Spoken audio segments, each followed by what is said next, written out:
can see like how green it is. That's why it's called the greenest city of Serbia. It's like green and trees everywhere. So I'm not even like 10 meters from the train station.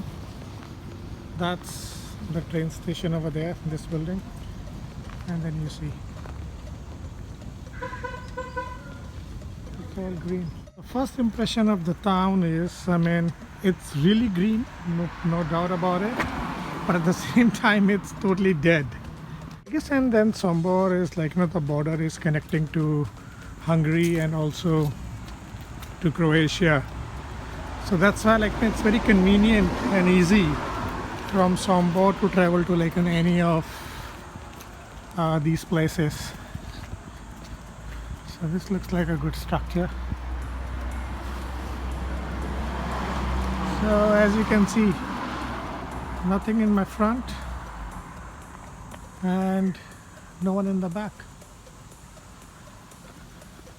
Maybe like it's too hot, because this is what this, I mean, yesterday the lady was telling me mostly people like, they do not come out nowadays because it's hot. For them it's very, very hot. They're not used to of temperature like above 28 and all that. And at present the temperature is 30 plus. We should bring them to India. The extreme weathers. Anyways, their winters are extreme, so can't complain. I believe it's a good choice. Like, I mean, initially I was thinking to spend a couple of days in Sombor, but looking at the state of the city now, it's a good idea. I'm extending or keeping my stay at Subotica, and then just made a day trip to this site. Yeah, I'm late because I was finishing up my office, and after that I left. So it's like literally afternoon types. So yeah, finally one person cycling and one car. City literally has no people, man. I mean, though the census was in 2011 for Sombor was roughly 86,000, but I doubt, because after reading the latest, I guess it has dropped down to 46 or 50,000 only. So can you imagine a city of only 45 to 50,000 people?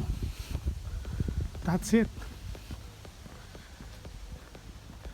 That is why like it's dead. It's empty. The weather is warm. I won't say it's hot, but if you walk in the shade, then there is cool breeze. It's good.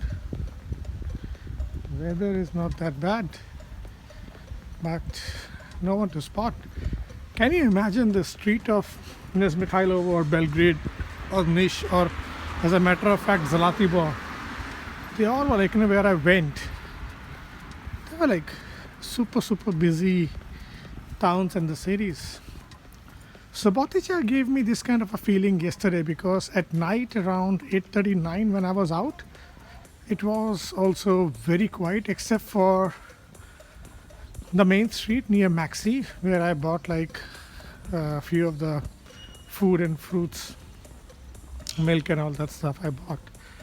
That was like, very, I mean, but not that kind of a crowd what you see in other cities and towns. So, and this is even lesser. I mean, I can't even compare. So you can see here they're setting up a flea market. I guess by evening time there'll be a lot of crowd here. And all the buildings, like, and if you look at it, they're like very colorful. And I'm very close to the city hall. If I'm not wrong, right in the front is city hall. This side is still like, okay, you will spot people and a few tourists. One thing is for sure, like, in Sombor, the buildings, the architect looks very old and it's very colorful.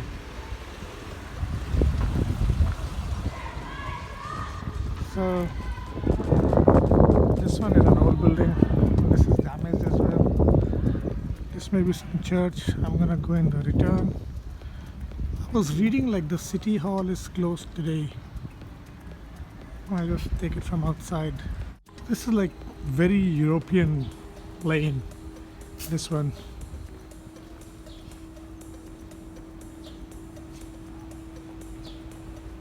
I finished my 1 liter of water. I don't know what kind of a heat is this.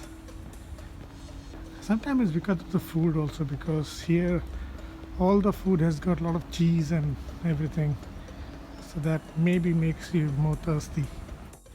Look at this hotel, like this hotel is so beautiful and the sun is like shining right on top of my head. I'm gonna sit somewhere for some cold drink, some lemonade, but this one is very pretty.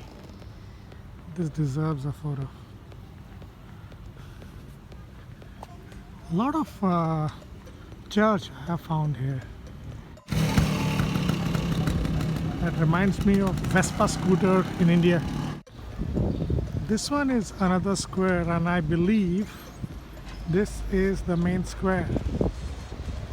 We need to wait for the evening to see, like, I mean, what kind of a crowd gathers here.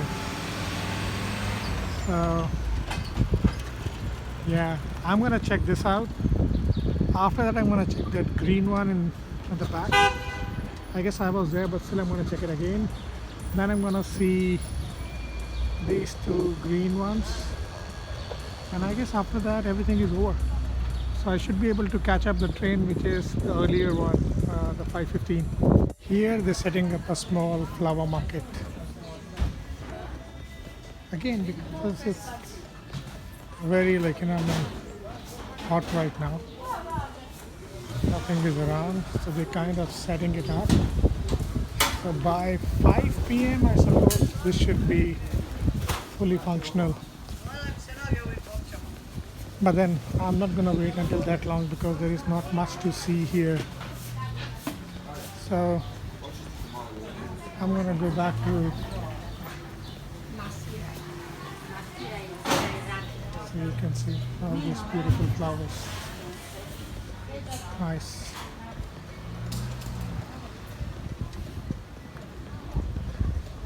This is the one we're gonna see now. Now this one is a church, 1827 when it was built, and the name. But this one is closed. I mean, normally, like, afternoon all the church and all they close, and they open like around 6 p.m. or 5 p.m. for the general public mass. Even if I try to open, it will be closed. Yeah, so everything is closed afternoon time. But I mean, I guess you must have had a fair idea about the city. One day should be more than enough. Like 5-6 hours is sufficient to explore the city. So this is the main street. A quick walk up the main street. Coffee shop.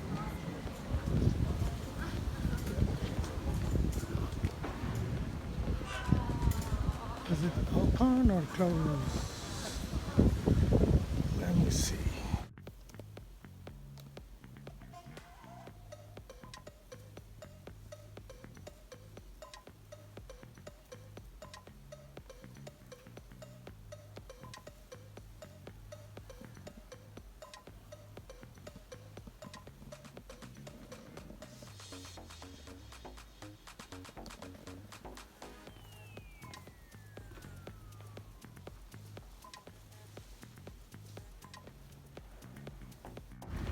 So I went to this church. It's very nice and very ancient, like from inside. They offered like prayers. Good place. What do you see on the main street? So you can compare this street to, like, what you have seen in Belgrade, Knez Mikhailova. Similar, but a very smaller form of it. Not very long street, it's a short street with few cafes, and there is one place I spotted, Kafana. I've been trying to eat at Kafana. I tried at Nish, and every time it was like fully booked and sold out. Could not get a seat. Here looks a little empty. I'm not hungry right now. The problem is that I'm like thirsty. So I'll see. Either I'm gonna go there or I'm gonna sit at a cafe and drink some lemon juice. So here at this point it ends. That's it. So this is the end of the street. Like I said, not very long, but good enough to chill out for 2-3 hours in the evening.